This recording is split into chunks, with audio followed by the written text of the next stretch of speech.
មកស្គាល់ពីចំណុចខ្លាំងនិងខ្សោយរបស់រថក្រោះតេ84 Upload ដោយប្រិយមិត្តយើងដឹងស្រាប់ហើយថា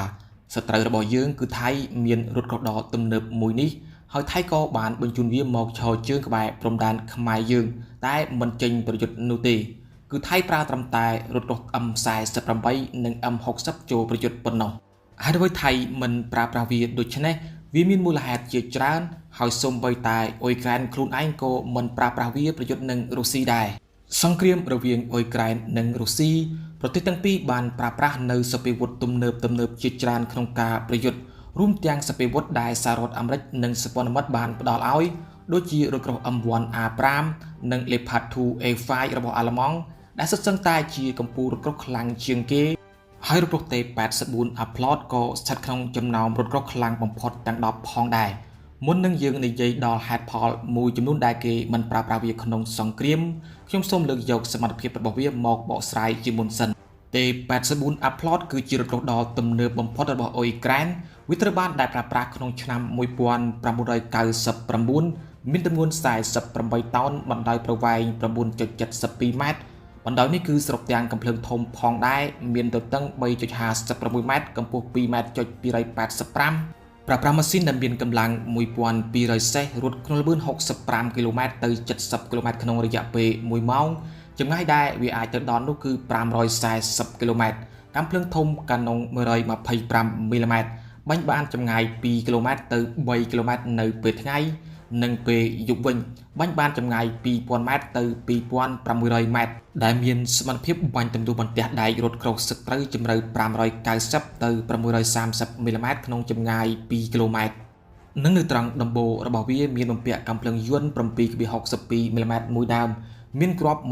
1250 គ្រាប់កាំភ្លើងយន្ត 12.7 មីលីម៉ែត្រមួយដើមមានគ្រាប់ 450 គ្រាប់និងមីស៊ីលប្រឆាំងរថក្រោះប្រភេទ 9K119M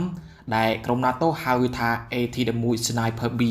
រថក្រោះធុនតេ84 Upload នេះអាចផ្ទុកគ្រាប់បាន48គ្រាប់និងប្រើប្រាស់កម្លាំងទាហាន3នាក់សម្រាប់ប្រតិបត្តិការ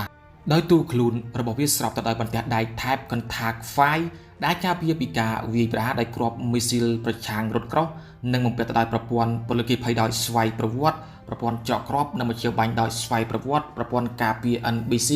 ប្រព័ន្ធសម្រាប់មើលនៅពេលយប់កាមេរ៉ាចាប់យករូបភាពសត្រូវដែលលាក់ខ្លួនតាមទីកំបាំងនានាជាដើមចំណែកហេតុផលដែលថៃមិនប្រើប្រាស់វាក្នុងសង្គ្រាមជាមួយខ្មែរនោះ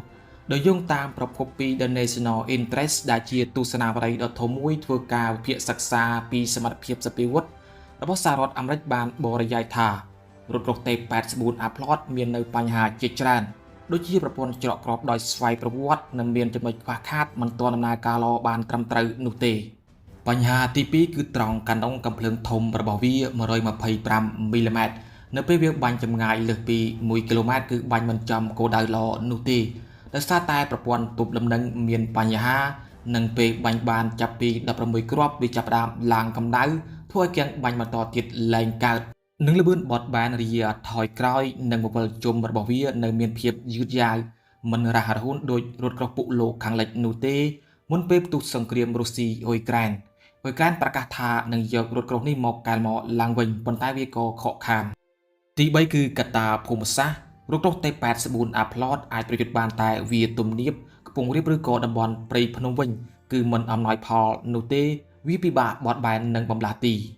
ខុសពី M60 និង M48 តូចស្រាលងាយស្រួលក្នុងការប្រយុទ្ធទាំងទំនាបនិងខ្ពង់រាបហេតុផលនេះហើយទើបថៃមិនប្រើវាក្នុងសមរភូមិគឺត្រឹមយកវាមកដាក់ពង្រាយតែប៉ុណ្ណោះគូបញ្ជាក់ផងដែលថាថៃបញ្ជាទិញរថក្រោះធុននេះចំនួន49គ្រឿងពីអ៊ុយក្រែននាកំឡុងឆ្នាំ2019កន្លងទៅ